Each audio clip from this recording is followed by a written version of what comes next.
I'm going to share with you the simple steps I took to go from being a deadbeat Muslim who never prayed to getting to somewhere where I pray very consistently all my 5 daily prayers.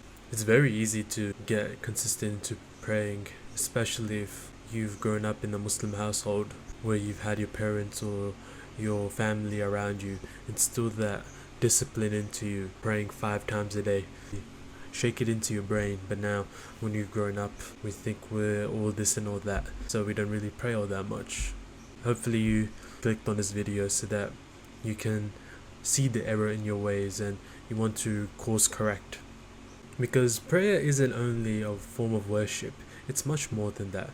It's a form of gratitude so that you can show Allah that you really are grateful for everything that is provided for you. It is a step in the right direction. It's not enough to just think about it. The physical action of praying, it really elevates, because prayer isn't only a form of worship, which it obviously is. It's also a form of gratitude to show how happy you are and content you are with your life. Not to say you don't have goals to aspire to become richer, become wealthier, have more status, have the bigger body.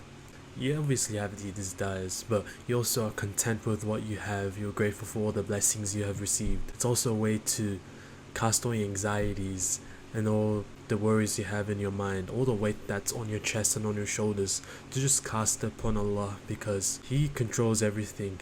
Nothing happens without His will. So what's the point in worrying about all the minute details of life that you can't control? It took me 1 day to get consistent. Think about that. Imagine all the things that you want to get good at, going to the gym or nofap. It takes so long to build that discipline. Prayer took 1 day for me to build discipline and to get consistent at it. And it was very simple. Use the adhan to get consistent at prayer. So you download one of the adhan apps on your phone and you actually use it for once. So you just don't download it on your phone. Actually use the adhan app. And you actually set the ringtone on it, so whenever it's Dhuhr time or it's Asr time, the adhan plays. As soon as you hear the adhan on your phone, you immediately drop whatever you're doing and you go and pray. Sometimes you're in the middle of doing something. Okay, fine. You can't immediately get up and pray. As soon as you're done with the action or whatever activity is you're doing, go and pray. That's the next step you take. Next thing you do in your day. And you develop that pattern. When you hear the adhan, you go and pray.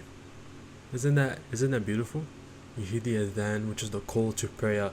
You're hearing the call to prayer. It's now time to pray. You're hearing the beautiful nasheed of the adhan. And then you go and partake in your daily prayer. It's so beautiful, so harmonic. It's how everything was meant to be. Maybe if we were living in a perfect utopia, the adhan would be playing on a loudspeaker like it does in Mecca and Medina.